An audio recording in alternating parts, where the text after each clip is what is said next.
네, 여러분 안녕하십니까? 상대론 이어서 수업을 하겠습니다. 아, 지금까지 뭘 배웠냐 한번 생각해 보면은 그 물체가 서로 상대 운동을 할 때 시간이 느리게 가고 그리고 길이가 수축하고 그 다음에 질량에 해당되는 모멘텀도 바뀐다는 걸 이제 전 시간에 했습니다. 그리고 상대론적 모멘텀이라고 relativistic 모멘텀이라고 표시를 했습니다. 잠깐 보면 이렇게 표시된다는 얘기를 했어요. 그죠? 마치 질량이 시간에 따라 속도에 따라 바뀌는 것처럼 표현되는데 질량은 그냥 고유량이니까 그거보다는 그냥 이렇게 relativistic 모멘텀이 바뀐다 이렇게 생각하면 되겠습니다. 그리고 이게 상대로 할 때는 계속 튀어나옵니다. 그리고 이거를 1 over 스퀘어 루트 이 값을 이렇게 감마라고 표시해서 B는 이렇게 표현한다고 얘기를 했습니다. 자, 그리고 이제 뉴턴의 제2법칙은 힘은 운동량을 시간적 미분한 거랑 같다고 했으니까 이 값을 그대로 집어넣어서 다음과 같이 이제 수정될 수 있다는 것까지 얘기를 했습니다. 오늘은 좀 더 키네매틱스하게 운동학적으로 상대론이 어떻게 표현되는지 좀 알아보려고 그래요. 그래서 나오는 최종식이 뭐냐면 매스 앤 에너지에 대한 얘기를 할 겁니다. 매스 앤 에너지 이거 들어봤어요? 이건 들어봤습니까? E 이꼴 mc 스퀘어 요 얘기입니다. 매스하고 에너지의 관계 얘기인데 이 유명한 식이 어떻게 나오는지 이번 시간에 알아보도록 하겠습니다. 자, 시작은 다음과 같습니다. 어떻게 하면 다시 리비짓 할 건데 워크 키네틱 에너지 프린시플에 대해서 할 겁니다. 티어렘이라고 하고 일과 운동 에너지 정리라는 겁니다. 이건 뭐냐면 물체가 있는데 물체에다가 일을 해주게 되면 처음에 운동 에너지를 I라고 하면 나중에 KF라고 하고 일을 받고 나면 어떻게 된다고요? 운동 에너지가 변화가 있다는 겁니다. 일을 한 만큼 운동 에너지에 변화가 있다. KF-KI 이렇게 합니다.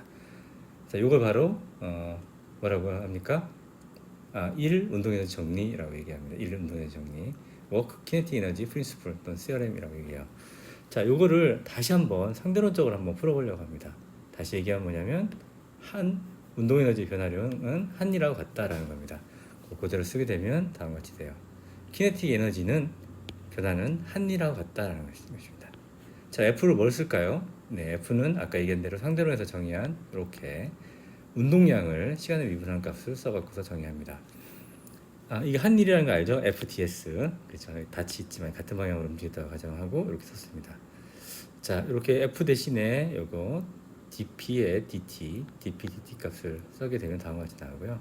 이걸 좀 정리를 해야 됩니다. 0에서부터 s까지 이동했을 때 그때 속도는 0에서부터 v까지 되겠지만 그때 한 일에 대해서 이렇게 나왔습니다. 자, 여기서 보면은 뭐 물리에서 좀 쉽게 얘기해서 오퍼레이터인데 실은 이렇게 표현을 합니다. 자, 요 ds dt 이게 뭐에 해당되죠? 예, 여기 속도에 해당됩니다. 그리고 속도식으로 바꿀 수 있고요. v로. 그래갖고 요 값을 이제 v로 바꾸게 되면 이렇게 됩니다. 그리고 d에 감마 이렇게 mv가 나오는데 요건 이렇게 요 값을 쓰게 돼요. 그러니까 이렇게 어떻게 됩니까? 적분 변수가 바뀌었죠. 아까는 S에서 지금 뭘로 바뀌었어요? V로 바뀌었습니다. 그래서 0에서 S가 아니라 0에서 V 형태로 이렇게 지원했습니다. 자, 이렇게 됐고요. 자, 요걸 인테그레이션을 풀어주면 됩니다. 어떻게 풀냐면 이거는 그냥 적분하지 않은 거, 미분하지 않은 거, 미분한 거 이렇게 되네요. 그러니까 이것은 뭐냐면 x, dy 이런 형태로 표현된 요겁니다. 요거 적분 어떻게 하죠? 인테그레이션 바이 파트라고 해서 부분 적분을 통해서 이제 하게 됩니다. 부분 적분은 뭐 다들 알고 있죠? 그러니까 요거는 dx, dy의 적분을 바꿔준 식하고 또는 y dx를 마이너스 해주는 값으로 표현하면 됩니다. 그래서 요거를 x라고 생각하고 요걸 또 y라고 생각하면은 이제 되겠습니다. 그대로 쓰게 되면 첫 번째 x 곱하기 y를 쓰게 되겠죠. 여기 그렇게 되면 다음과 같이 식이 나오고요. 이해갑니까? 자, 요 x에다가 y가 곱했으니까 당연히 이렇게 나오죠. 자, 거기에다가 요 적분값을 써주면 되겠습니다. 그래서 다음 값 이렇게 쓰게 됩니다. 자, 어렵지 않죠? 자, 요거는 0에 0하고 v 값을 끝값을 집어넣어 갖고 다음 같은 식이 나왔습니다. 이렇게 적분 끝값을 여기 보면 엄밀히 얘기하면 여기 0하고 v 이렇게 써야 되겠지, 그죠? 자, 그렇습니다. 그리고 여기는 아직 적분의 한계 값이 나와 있습니다. 자, 이 적분 어떻게 풀죠? 여러분 1번 물리에서 사실 많이 풀어본 유명한 적분이에요. 이거 어떻게 풉니까? 이제 요걸 보면은 요걸 x라고 넣어봅시까 한번. 이렇게 x 스퀘어 넣으면은 1-x 스퀘어의 루트 이렇게 나오네, 그죠? 요거 이런 식으로 나옵니다. 요거 어떻게 적분합니까? x를 뭘로 치환해요? 코사인이나 사인으로 치환하면 좀 편합니다. x를 코사인 세타 뭐 이런 식으로 표현하면 이게 1 마이너스 코사인 자승 세타 이렇게 나오죠. 그죠? 그러니까 사인 자승 세타 형태로 나오니까 이게 좀 더 쉽게 풀리게 됩니다. 이렇게 해갖고서 다치환적분해 갖고 풀 수도 있고 그렇게 되면 이렇게 나와요. 이걸 거꾸로 이렇게 미분해 보면은 이 값이 나온다는 것을 금방 알 수 있습니다. 그래서 이걸 풀게 되면 다음과 같이 이렇게 식이 나옵니다. 어렵지 않은 거니까 사실 다 풀어지지 않을게요. 사실은 옛날에 판설해 갖고 풀 때는 이거 다 풀어주긴 했는데 여러분 다 할 수 있을 겁니다. 자, 어렵지 않은 식이니까 이걸 따라서 그대로 풀면 됩니다. 이거. 자, 그래갖고 요 식이 나오고 여기 0하고 v를 대입시켜 풀게 되면 여기 0을 집어넣을 때 0이 나오고 v를 집어넣을 때는 또 다음 식이 나오게 됩니다. 그래서 이 두 개를 지금 같이 풀게 되면은 이렇게 정리될 수 있어요. 자, 어떻습니까? 이거 보면은 아주 간단하게 두 개의 식으로 나오게 됩니다. 아주 간단한 식. 요 식하고 요 식이 나오는데 둘 다 MC 스퀘어 형태에 표현되고 있습니다. 이건 뭐라고 했죠? 압박 감마라고 얘기했습니다. 그렇죠? 그러니까 이렇게 키네틱 에너지는 어때요? 감마의 MC 스퀘어 마이너스 MC 스퀘어 이렇게 나옵니다. 그래서 이렇게 키네틱 에너지는 이렇게 표현될 수 있다는 겁니다. 그래서 여기 보면 키네틱 에너지가 뭘까요? 우리가 키네틱 에너지를 우리가 어떻게 정의하죠? 운동 에너지가 뭐야? 운동하는 물체가 가지고 있는 일을 할 수 있는 능력의 양, 그가 바로 운동 에너지라고 합니다. 운동하는 물체가 가지고 있는 에너지를 얘기해요. 그래서 운동한다는 건 속도가 있는 거잖아요. 근데 이 두 텀이 있지만 얘를 봐봅시다. 얘는 속도의 텀이 있습니까? 없습니까? 있습니다. 그지? 얘는 속도의 텀이 있어요? 없어요? 없습니다. 그러니까 속도가 없을 때 갖는 에너지에서 속도가 있을 때 갖는 에너지를 빼준 것을 바로 운동 에너지라고 이렇게 나오네요. 좀 재밌습니다. 그래서 요 차이로 운동 에너지를 우리가 구할 수 있다는 것을 알 수 있습니다. 우리가 일반적으로 우리가 알고 있는 운동 에너지는 고전적으로 어떻게 나옵니까? 2분의 1 mv 제곱이잖아요. 그죠? 그치? 이건 언제 표현되는 거예요? 속도가 c보다 굉장히 작을 때만 표현되는 거예요. 이거 나중에 볼 겁니다. 하지만 v가 대략 이제 c랑 비슷하거나 이렇게 이런 조건이 아닌 경우에는 이렇게 일반적으로 표현된다는 겁니다. 일반적으로. 자, 이렇게 표현됩니다. 운동 에너지는 뭐 운동하지 않을 때 있는 에너지, 속도가 없을 때 에너지하고 속도가 있을 때 이런 MC 스퀘어를 빼준 값에 해당된다는 겁니다. 여기 굉장히 재미난 얘기가 나와요. 이게 뭐냐면 운동하지 않는데 에너지를 갖고 있습니다. 질량이 갖고 있는 것만으로도 에너지를 가질 수 있어요. 그래서 이걸 뭐라고 하냐면 레스트 에너지, 정지 에너지라고 얘기를 합니다. 그래서 이렇게 정의합니다. 이 재료는 MC 스퀘어라고. 이거 어마어마하게 중요한 겁니다. 왜 중요할까요? 왜 중요할까요? 질량이 곧 에너지라는 얘기입니다. C 스퀘어는 뭐예요? 그냥 상수잖아. 그러니까 질량이 있으면 얘는 에너지로 전환될 수 있다는 겁니다. 또 혹시 거꾸로 에너지 있으면 질량으로 전환될 수 있다는 겁니다. 질량과 에너지는 사실 사람들이 다른 디멘전으로 서로 컨버팅이 안 된다고 이야기를 했지만 이 시기에서 질량은 에너지 한 형태다라는 것을 좀 알아낸 것입니다. 굉장히 유용합니다. 이 레스트 에너지는 원자가 있거나 아무거나 질량이 있으면 이게 에너지 형태로 있는 겁니다. 얘를 어떻게 잘하면 에너지를 바깥으로 끌어낼 수 있어요. 에너지 형태로 질량을 없애고 이렇게 할 수 있죠. 자, 이런 거 언제 쓰죠? 방사선 원소 붕괴되거나 핵폭탄, 원자탄 같은 거 있잖아요. 질량이 바뀌게 되면 그에 해당되는 에너지가 나온 겁니다. 이게 C 스퀘어니까 엄청 큰 값이에요. C가 10의 8승인데 스퀘어니까 10의 16승이잖아. 거의 1kg 해봐. 어마어마한 줄이 나옵니다. 그죠? 아주 조금의 질량 변화로도 우리나라를 날릴 수 있는 핵폭탄이 만들어지는 것도 바로 이런 원리라고 하겠습니다. 질량이 가만히 있으면 이미 에너지를 갖고 있다라는 것을 발견한 식이에요. 이게 바로 E = MC 스퀘어에 해당됩니다. 굉장히 유명한 식이고 아인슈타인을 대표하는 식이라고 얘기할 수 있습니다. 이게 뭐라고요? 정지 에너지, 레스트 에너지에 해당됩니다. 자, 그래갖고 어떻게 나오냐면 운동 에너지는 운동하는 물체가 갖고 있는 에너지는 정지에 있는 물체가 갖고 있는 에너지하고 얘는 뭐예요? 운동하는 물체죠, 얘죠. 이 에너지를 뺀 값입니다. 거꾸로 해봅시다. 요게 뭔가 보면은 얘는 운동하는 물체가 갖고 있는 에너지하고 뭐예요? 정지에 있는 물체가 갖고 있는 에너지 두 개 더한 값입니다. 물체를 보면 움직이는 녀석하고 정지에 있는 녀석 두 가지 구분을 상태를 구분한다고 하면 앞에 하나는 얘는 정지에 있는 녀석의 에너지고 이쪽은 뭐예요? 하나는 정지에 있는 녀석, 하나는 운동하는 녀석의 에너지입니다. 그래서 얘를 이렇게 넘기게 되면은 이렇게 써지게 되는데, 그죠? 이렇게 되면 그래서 정지하는 물체가 갖고 있는 에너지, 그리고 운동하는 물체가 갖고 있는 에너지 해갖고 이걸 바로 그냥 토탈 에너지로 우리가 좀 얘기할 수 있습니다. 식은 굉장히 깔끔해요. 생각보다. 이렇게 감마가 나온 값이니까 MC 스퀘어에다가 감마를 이렇게 곱한 값으로 표현됩니다. 토탈 에너지입니다. 참 재밌습니다. 자, 그래서 지금 뭘 해겠냐면 운동 에너지는 상대론적으로 이렇게 질량이 두 개 차의 MC 스퀘어 형태로 표현된다라는 거고, 정지에 있어도 에너지를 갖고 있다. 운동하지 않아도. 그게 바로 레스트 에너지라고 MC 스퀘어라는 걸 얘기할 수 있고, 그러니까 원자가 붕괴될 때, 예를 들어서 전자가 원자가 충돌하거나 아니 방사선 붕괴가 일어날 때 질량이 변합니다. 그때 나오는 게 에너지에 해당됩니다. 자, 이걸 알아봤습니다. 그리고 토탈 에너지에 대해서 또 알아봤긴 했습니다. 좀 전에. 자, 그리고 우리가 좀 전에 얘기했지만 키네틱 에너지라는 건 뭐냐면 운동하는 물체가 갖고 있는 에너지고, 우리 고전 뉴턴 역학에서는 2분의 1 mv 제곱으로 나왔잖아요. 근데 우리는 다르게 나왔단 말이에요. 상대론적으로는. 왜 그래요? 예, 이거는 상대론적으로 봤을 때 운동 에너지는 빛의 속도와 가까웠을 때나 빛의 속도가 굉장히 작았을 때 다 맞는 식입니다. 하지만 우리가 고전 역학, 뉴턴 역학에서 봤던 건 뭐냐면 빛의 속도가 항상 뭐보다 예, 물질 속도가 빛의 속도가 굉장히 작을 때만 맞는 식이에요. 그래서 요거 그래프로 그려보면은 이게 그러니까 V 오버 C에 해당됩니다. 그 값이 이렇게 표현되고, 2분의 mv 제곱은 이렇게 표현됩니다.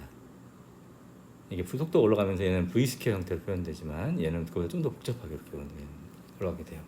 그래서 빛의 속도에 비해서 우리 속도가 굉장히 작을 때는 두 값이 거의 일치를 하게 되는 것을 알 수 있습니다. 이 그래프를 그려보고 2분의 mv 제곱을 그려보면은 이렇게 알 수 있어요. 이거를 그냥 수식적으로 한번 봅시다.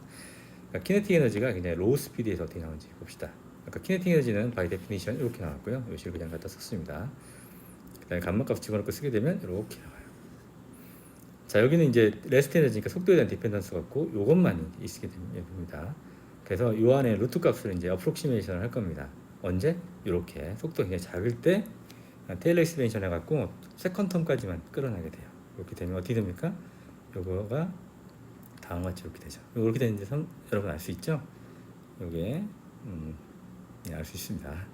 자, 1 마이너스 v 스퀘어에 c 스퀘어에 마이너스 2분의 1승이잖아요. 그러니까 요건 어떻게 됩니까? 요 앞에 이렇게 나오면 되지. 그래서 1 플러스의 2분의 a의 c 스퀘어에 v 스퀘어 이런 형태 나옵니다. 이렇게 나옵니다. 그래서 요 형태를 요걸로 바꿔 쓰게 됩니다. 그렇게 되면 요 식은 다음과 같이 이렇게 나와요. 어렵지 않습니다. 자, 이걸 배운 법칙 써갖고 MC 스퀘어 그대로 나오고, 요것도 MC 스퀘어 없어지는 값을 넣게 되면은 원합니까? 얘는 이렇게 약분 없어지고 2분의 1 mv 제곱이 나와요. 무슨 말이에요? 그러니까 스피드가 굉장히 낮을 때는 우리가 알고 있는 상대론적인 키네틱 에너지가 우리가 알고 있는 그전에 알고 있는 이런 2분의 mv 제곱의 뉴턴이안의 고전 역학에서 표현되는 운동 에너지로 표현된다는 것을 알 수 있습니다. 여러분 어때요? 재밌죠? 굉장히 재미난 겁니다. 상대론에서 사실은 이거 어마어마한 발견이에요. 이건 뭐 양자역학 물질의 파동성, 뭐 파동의 입자성 뭐 이런 거보다 엄청 더 센세이션한 겁니다. 질량하고 에너지가 완전 다른 줄 알았는데 같은 걸 하나 발견한 겁니다. 사실 이것 때문에 이제 원자탄이 나왔고 지금 우리가 핵전쟁의 위기에 놓였지만 사실 어마어마한 거고, 속도가 빨라질 경우에 어떻게 돼요? 질량에 해당되는 요값이 엄청 커져서 키네틱 에너지를 충분히 끌어낼 수 없다라는 것도 하나 또 다 우리가 알 수 있는 그런 결론이 되겠습니다. 네. 네, 여러분 바로 전 시간에 뭘 배웠냐면 에너지하고 질량하고의 관계를 배웠습니다. 그래서 언제라도 이제 질량이 있으면 에너지를 컨버트가 가능하다고 했습니다. 그거에 대한 식이 이거 MC 스퀘어라고 하고, 이 에너지는 이제 레스트 에너지, 정지 에너지라고 하겠습니다. 정지 상태에 있는 이런 질량이나 원자도 에너지가 있어요. 어마어마한 에너지가 있습니다. 이 에너지는 방사선 붕괴나 뒤에 배울 다른 핵 융합이 될 때 질량이 바뀌게 되면 그 질량에 대한 이 질량에 대한 질량 곱하기 바뀐 질량, 표시된 질량 곱하기 그 빛의 속도의 스퀘어를 해갖고서 이렇게 밖으로 표출될 수 있습니다. 질량이 에너지로 바뀌는 현상이죠. 이거에 대해서 얘기했습니다. 이번 시간에서는 뭘 할 거냐면 이걸 좀 더 확장시켜갖고 모멘텀하고 에너지식으로 좀 끌어내려고 합니다.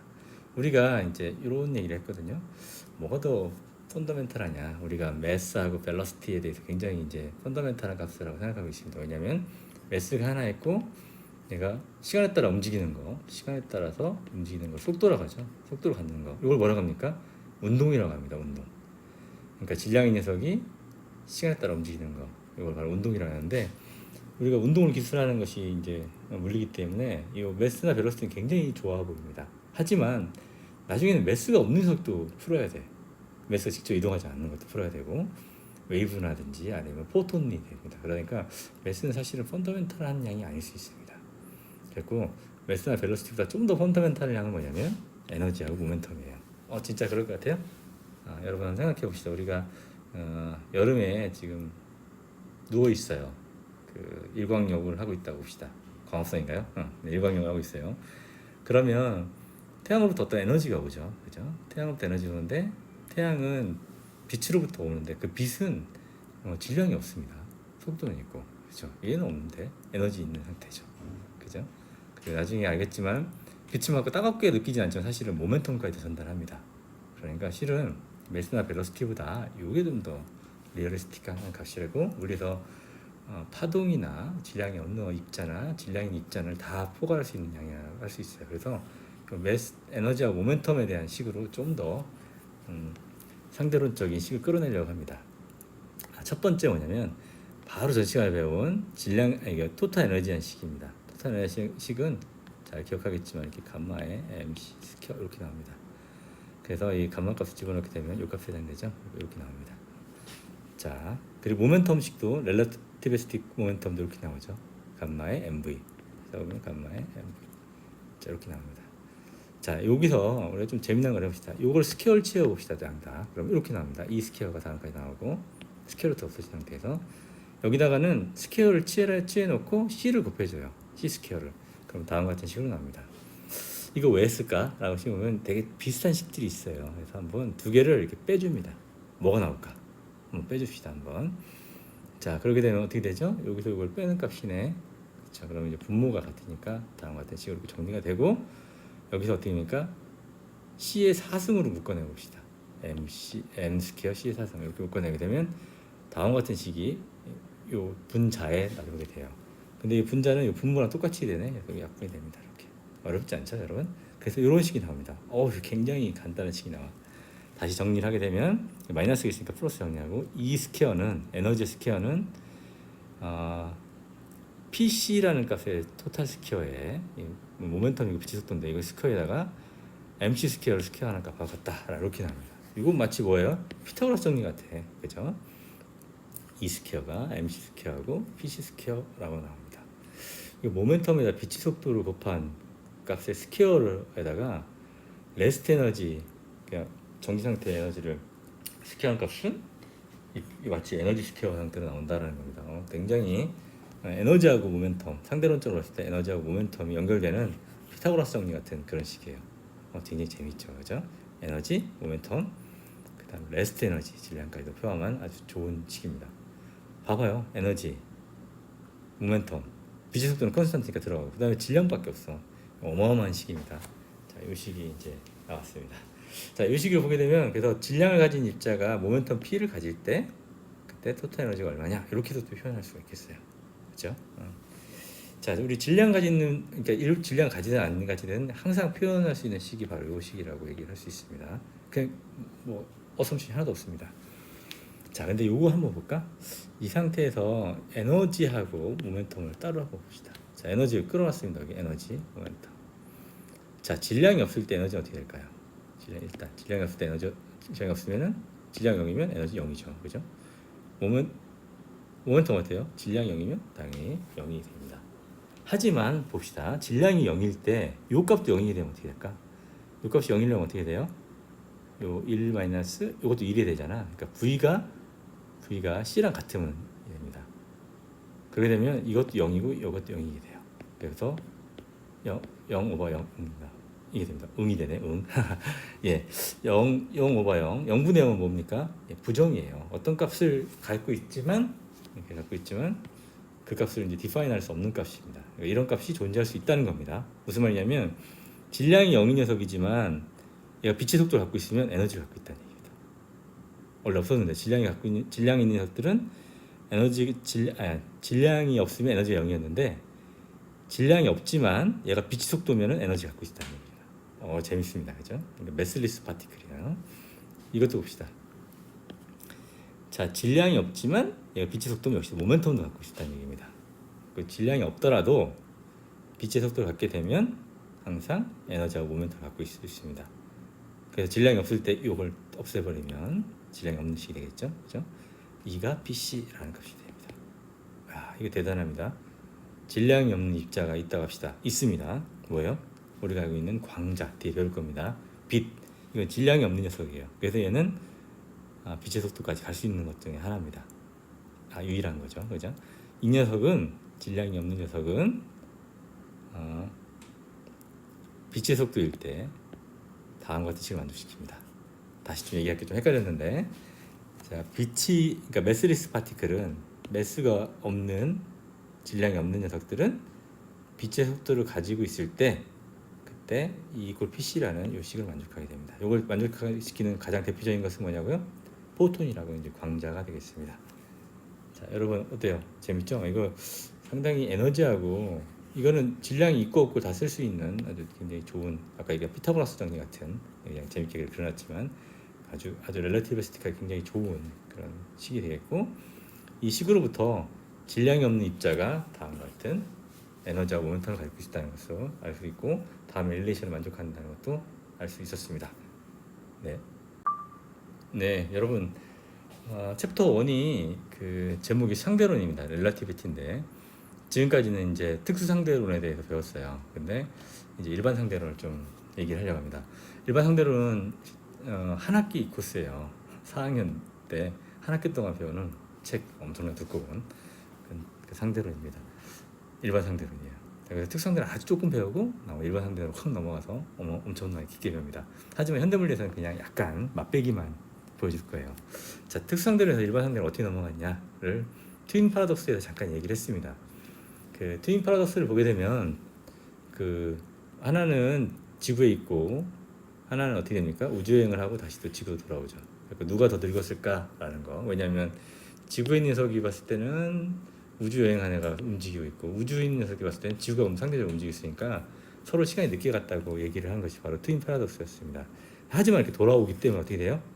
하나는 우주여행한 녀석들은 가속을 받아야 됩니다. 그러니까 얘가 얘기하는 것은 특성대로 적응시켜갖고 적응시킬 수 있는 관성기가 아니에요. 그래서 지구에 여행하지 않고 가만히 있는 녀석이라고 하면 되지만 그 트윈이 쌍둥이가 특성대로를 써서 주장하는 것이 가능하고 그 주장이 맞아요. 그래서 여행하지 않는 쌍둥이가 나이가 많고 상대적으로 여행을 하고 왔다 오는 얘는 그 여행한 쌍둥이는 나이가 이제 적은 그런 값이 그런 결론이 내렸습니다. 그래서 내가 이걸 조금 더 확장해서 어떻게 했냐면 관성계에서 특성대로 적응시킨 것이 맞았잖아요, 그죠? 그리고 얘 논리는 맞지만 이렇게 돌아온 녀석은 특성대로 적응시킬 수 없으니까 얘 논리는 틀렸다고 얘기했습니다. 조금 더 얘기하면 무슨 말이냐면 얘가 가속받는 녀석이면 결론적으로 어떻게 됩니까? 시간이 느리게 간다는 얘기예요. 그래서 내가 가속받는 프레임에 타고 있으면 시간이 늦게 간다라는 어떤 결론을 내릴 수 있습니다.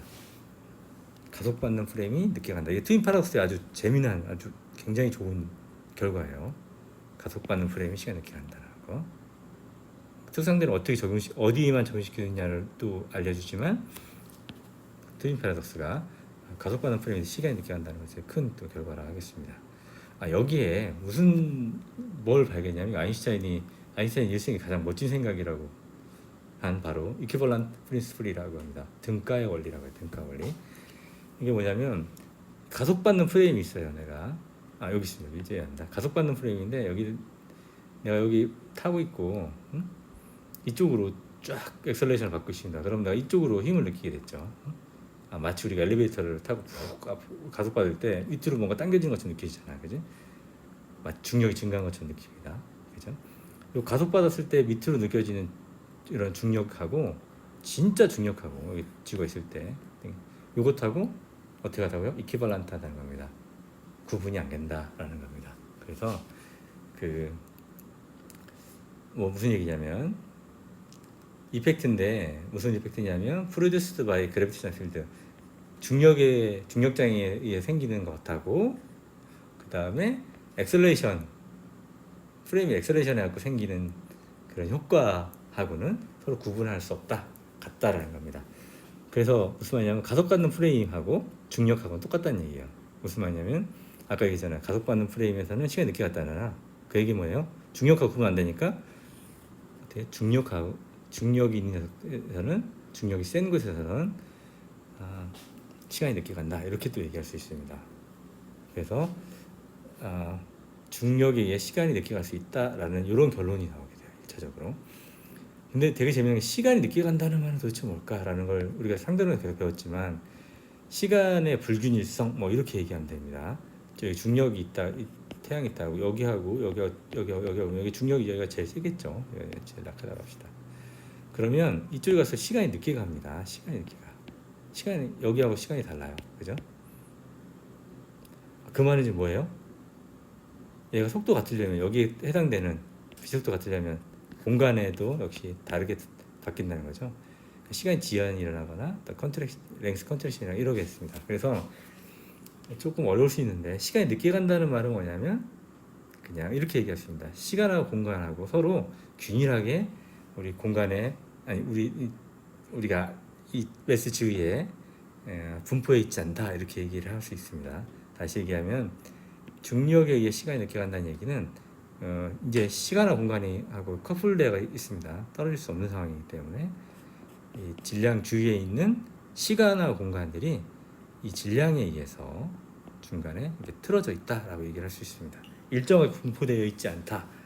근데 그러다 보니까 휘어 있을 수 있다는 생각이 듭니다. 좀 어려울 수 있는데 일단 한번 받아들이는 걸로 해서 이제 여기 일반 상대로 잠깐 그냥 설명만 하겠습니다. 그래서 질량이 있으면 이 중간에 시공간이 휘어져 있을 수 있어요. 그래서 빛도 사실은 빛 항상 이렇게 일정하게 가야 되잖아, 직진해야 되잖아. 근데 빛도 이렇게 휘어져서 갈 수 있다는 것이 하나의 얘기입니다. 시공간이 휘어져 있으면, 공간이 휘어져 있으면 빛이 이렇게 휘어가나요?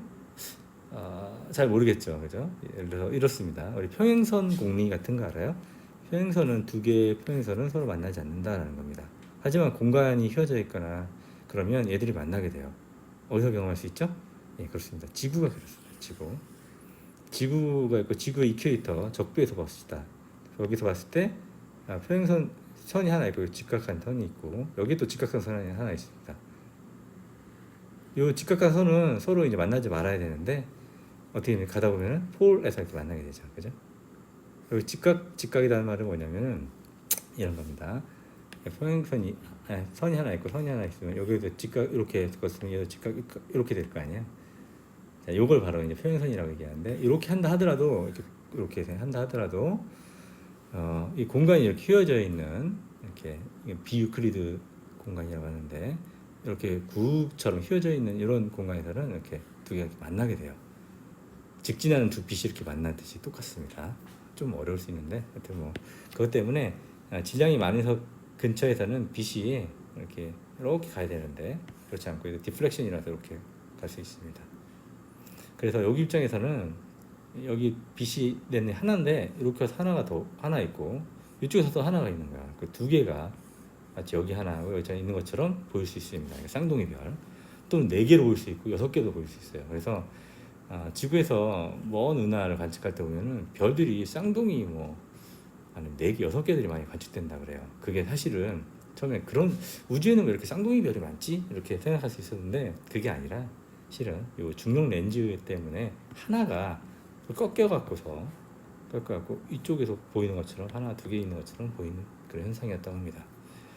여러분, 일반 상대론 실은 여기서 완전 맛배기로 일반 상대론이 뭔가라고 잠깐 얘기를 했었는데 어떻게 보면 좀 부족함이 없지 않아 있을 것 같아요. 그래서 일반 상대론 좀 어려울 것 같고, 이거 한 페이지 통해서 일반 상대론이 뭐라고 이해했다는 건 사실 좀 어려울 것 같습니다. 그러니까 대충, 진짜 대충이라고 해야 좀 뭐하지만, 이 일반 상대론은 이 챕터 1에서는 특상대론이 이제 대부분이고, 일반 상대론 잠깐 이런 거라는 것만 소개하는 자리였다고 생각하면 되겠습니다. 그리고 기회가 되면 우리 4학년 때 상대성 이론을 또 우리 박종철 교수님이 한 학기 동안 강의해 주세요. 그래서 관심 있는 학생들은 그 제너럴 렐러티비티를 꼭 수강하기 바랍니다. 그리고 여기서는 상대론 이 정도만 또 얘기할게요. 네, 여러분 챕터 1이 이제 이것에서 드디어 끝났습니다. 예, 그래서 챕터 1이 끝날 때마다 하나가 끝날 때마다 그 프로블럼을 주려고 그래요. 그 책에 있는 문제인데 뭐 적게는 적게 또 많게는 많이 문제를 주려고 하는데 이건 호모기로 예전에 내갖고 뭐 검사도 하고 그랬었는데 이제 코로나 시국에 호목을 낼 수 없는 상황이 됐습니다. 그래서 recommended problem이에요. 그러니까 추천하는 프로입니다. 프로보기를 이 책 기준으로입니다. 이 책. 둘 다 인터내셔널 6th 에디션이지만 이 책입니다. 잘 표지 기억하고 이 책에 25번, 38번을 풀어갖고 어디 제출하는 거 아닙니다. 여러분이 한번 풀어보세요. 이렇게 레코멘디드한 프로블럼은 내가 따로 체크를 할 수 없기 때문에 시험 문제 한두 문제씩 꼭 내갖고 여러분들이 다 이 문제를 풀어봤는지 좀 확인하는 그런 작업을 하려고 합니다. 이것으로 챕터 1을 마치겠습니다. 여러분들 챕터 2에서 만나요. 네.